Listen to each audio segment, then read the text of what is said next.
ජීවිතයේ එක මොහොතක් තියෙනවා අපි වටේටම සෙනග ඉන්නවා. හැමෝම අපෙන් එක එක දේවල් බලාපොරොත්තු වෙනවා. ඒත් අපේ ඇතුළාන්තය සම්පූර්ණයෙන්ම හිස් වෙලා වගේ දැනෙන. උදේ ඉඳන් රෑ වෙනකල් අම්මා තාත්තා සහකරු සහකාරිය යාළුවෝ එහෙමත් නැත්නම් රැකියාවේ ඉහළ නිලධාරීන් මෙන්න මේ හැමෝම සතුටින් තියන්න ඒ හැමෝගෙම ඕනා එපාකම් හොයා බලන්න ඔයා පුදුම මහන්සියක් වෙනව නේද? අනිත් අයගේ මුහුණේ පුංචිම හරි නොසතුටක් දැක්කොත් ඔයාගේ හිත ගැහෙනවා.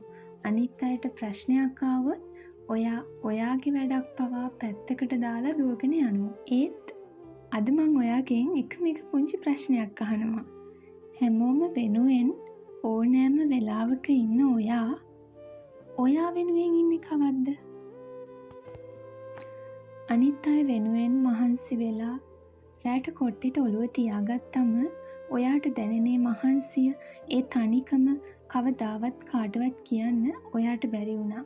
අනිත් අයගේ ඇස්වලින් එක කඳුළු බින්දුවක් වට්ටන්නේ නැතිව පරිස්සම් කරන ඔයා රැට රහසෙන් කඳුළු හලද්දි ඒ කඳුළු පිහ දාන්න කවුරුත් හිටියේ නැහැ නේද? ඔයා අනිත් අයට මම ඉන්නවා කියලා දෙන ඒ පොරොන්දුව ඔයා කවදාවත් ඔයාටම දීලා නැහැ. අද අපි කතා කරන්නේ ඒ වෙනස සිදු කරන්නේ කොහොමද කියන එක ගැනයි. අපි ගොඩක් වෙලාවට හිතන්නේ අනිත් අය වෙනුවෙන් කැප වෙන එක තමන්ගේ සතුට නැති කරගෙන අනිත් අයට උදව් කරන එක තමයි හොඳම දේ කියලා. නැහැ. ඒකට කියන්නේ අන් අයගේ අනුමැතිය ලබා ගැනීමට දරන උත්සාහය කියලා. ඔයා නෑ කියන්න බයේ අන් අය තරහ වෙයි කියලා බයේ හැම දෙයකටම හා කියන්න ගියාම වෙන්නේ ඔයාගේ ආත්ම ගරුත්වය සහ මානසික සුවය හෙමින් දිය වෙලා යන එක. හිස් වෙච්ච ජෝගුවකින් කවදාවත් තව කෙනෙකුගේ වීදුරුවකට වතුර වක් කරන්න බෑ. ඔයා ඇතුලෙන් කැඩිලා මානසිකව වැටිලා ඉද්දි ඔයාට කවදාවත් තව කෙනෙකුට ඇත්තටම ආදරේ කරන්නවත් සතුටක් දෙන්නවත් බෑ. ජීවිතය වෙනස් කරන්න නම් ඔයා මුලින්ම පුරුදු වෙන්න ඕන දෙයක් තියෙනවා. ඒ තමයි සීමාවන් තියාගන්න එක. බවුන්ඩරිස්. සීමාවක් තියෙනවා කියන්නේ ආත්මార్థකාමී වීමක් නෙවෙයි. ඒක ඔයාගේම මානසික සෞඛ්‍ය ආරක්ෂා කර ගැනීම. ඔයාට බැරි දෙයකට ඔයාගේ මානසික සුවයට හානි වෙන දෙයකට කාරුණිකව නැහැ කියන්න පුරුදු වෙන්න. මට කනගාටුයි මට මේ වෙලාවේ එක කරන්න අමාරුයි කියලා කියන්න බය වෙන්න එපා.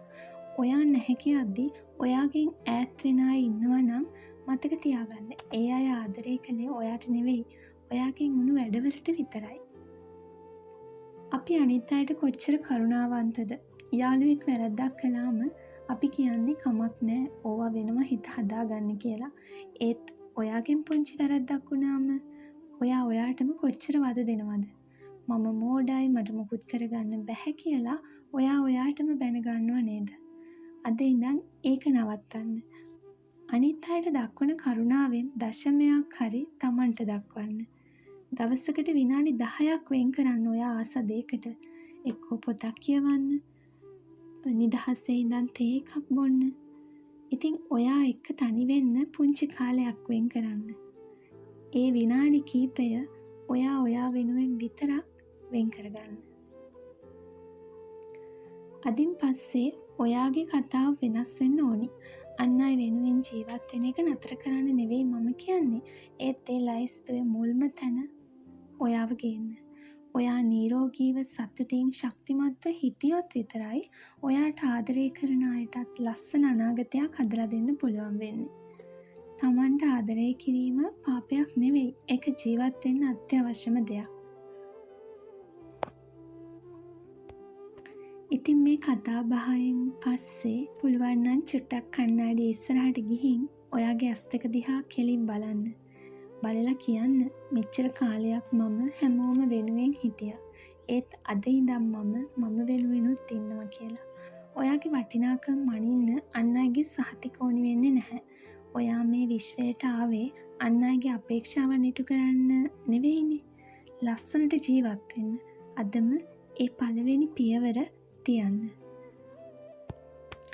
ඉතින් වෙනදා වගේම මාත් එක්ක එකතු වෙලා මාව අහගෙන බලාගෙන හිටියට thank you so much. තවත් දවසක කතා බහකින් හමු වෙමු. එහෙනම් සතුටින් පරිස්සමින් hina වෙලා ඉන්න.